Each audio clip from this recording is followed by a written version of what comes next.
Kids today have become very wary of drug education of any kind, primarily because kids have been exposed to tales of exaggerated harms or even outright lies about drug use for decades as part of prohibition and abstinence-based drug education programs. So in 1986, you could go in and lie to kids and Right. kind of like say whatever you wanted, but now they have Google. This is Matt Vogel, a health and wellness educator that's spent a lot of his time focusing on teaching high schoolers and college-age students about substance use and harm reduction strategies. Right. So they have their cell phones. Yeah, they can fact check you in the moment. And it's interesting because a couple of years ago, I had a situation where I was presenting to a private high school to the seniors, and early on in the session, a student he said, does cannabis cause lung cancer? And I kind of, usually when that question comes up really early, it signals to me that someone has done their own research on that and they want to kind of get a sense of it. So I was just really straightforward. I said, we don't have data right now that shows that. We show that with chronic use, there is an increase in kind of, lung infections and people get sick more and they have a cough and things like that. There's chronic bronchitis that can occur, but we don't have data around that shows it causes lung cancer per se. I said we may in the future, especially if people are smoking concentrates a lot in a chronic way. We don't know exactly what that's going to entail, but right now that's where we're at. And it was really interesting. So after then we had the whole session, there was really good discussion, good conversation. And at the end, he came up, and a lot of students sometimes have questions after and they'll talk to me. And he said, hey, I asked you that question to see if you were full of shit. So, it's an interesting that kind of testing the waters out to see, can I trust this person? Where are they at? And I also would say, if you critique the Nancy Reagan just say no, it doesn't mean that you're just say yes. Right. That there's people think that you're giving permission or being condoning this type of thing. Not at all. It's really important to think, to holistically think critically about this entire issue. But if we go in, with, fire and brimstone, and that's all the only approach we're going to take, it's generally not very valuable. And that said, I have concerns about young people, especially adolescents, using high potency cannabis products and smoking dabs and other things. I mean, there's issues with that, I think, that are very real that we need to critique and think about, especially at that age, especially with new emerging research about the brain and brain development and the different and the new products around cannabis, more potent products. So it's something we have to think about and can't get completely dogmatic about. When it comes to cannabis, kids have been told a lot of things. They've been told it'll kill their brain cells, that it'll lead to schizophrenia or psychosis, it'll make them lazy or stupid, or even cause them to move on to other drugs like cocaine or heroin. Well, it should first be pointed out that there are big differences between acute or just the occasional cannabis use and chronic or regular cannabis use. In general, acute cannabis use is pretty safe physiologically, with the biggest risks being risks of motor discoordination, which is why it's really not a good idea to try to drive after using THC-rich cannabis. Let's go, Jack. I'm red hot. Better be careful how you drive it. The first thing you know, you'll be ice cold.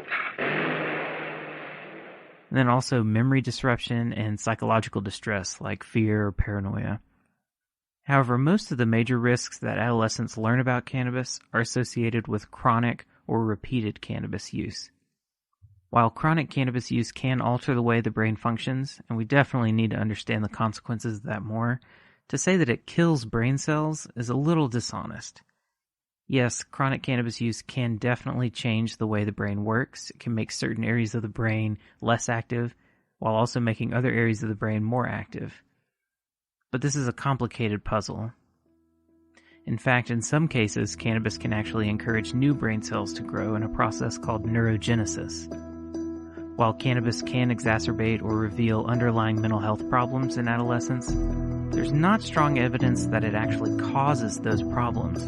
Typically, someone has to have a genetic predisposition to mental health problems, and cannabis can act as a precipitating event to make those mental health issues reveal themselves. And the only time that cannabis really seems to act as a gateway drug to other drugs seems to be when users are exposed to those other drugs on the black market. Now, the issue of adolescent cannabis use in IQ is a bit more complicated problem. Research has confirmed that there does not seem to be a link between cannabis use and low IQ, but there does seem to be a link between early onset cannabis use and poor cognitive performance. If you dig through the research, a common theme will emerge. The issue is that THC in cannabis can, in some people, interfere with the learning process by disrupting attention and memory primarily. Ultimately, users that are affected in this way have to work harder to perform as well as they typically would without cannabis. But a lot of these possible outcomes are difficult to assess because there's a lot of different variables that affect a person's cognitive development, including things like social factors, concurrent drug use like alcohol use, and underlying mental health disorders, just to name a few. In addition, everyone responds to cannabis differently. There are also a wide variety of cannabis products with different health risks associated with each of them. It has to be noted here that the context of cannabis use has a lot to do with outcomes. There are children, teens, and adults throughout the world with qualifying medical conditions that are using cannabis medically and exhibiting very few adverse events. In addition, CBD-rich cannabis or cannabis products that don't have intoxicating effects don't present the same psychological health risks as THC-rich cannabis products. Dose is also a really important factor to consider. Lower dosages of either THC or CBD will present fewer risks than higher doses. So if cannabis can be used responsibly in a way that minimizes adverse events, what does that type of use look like? And when does cannabis use become cannabis abuse? The question between use and abuse gets really tricky because it's really hard to standardize. So with alcohol right now, for example, someone could say, well, what is adult responsible use of alcohol? And you can give all these things around risk reduction and never letting your blood alcohol content get above 0.06 and making sure you're hydrated and drinking water. You never drive a car, things like that, right? We know this, right? We have a number on it really around BAC, essentially not letting that point of diminishing returns, right? 0.055 to 0.06. That's where beyond that, you're going beyond the buzz point. We can really put that as a demarcation. That gets tricky with cannabis, right? Because it's almost impossible. What's the terpene profile? When was it harvested? Were the trichomes amber color or were they cloudy, right? Now is it more sedating because there's more CBN and the THC started to degrade based on when the person harvested it, regardless if it's a sativa or indica? What if the THC level is 15% versus 25%? Is it one hit or two hits or 10 or one hit of a concentrate? Right? It's almost impossible to quantify that based on all these factors that are playing into it. So I love this question. I'll ask young people, particularly, especially if I used to teach a class like for conduct if students got caught smoking cannabis on campus. So I know they already have experience with it or use it. I would ask the students, what does adult responsible use of cannabis look like? What if you had to describe that to someone?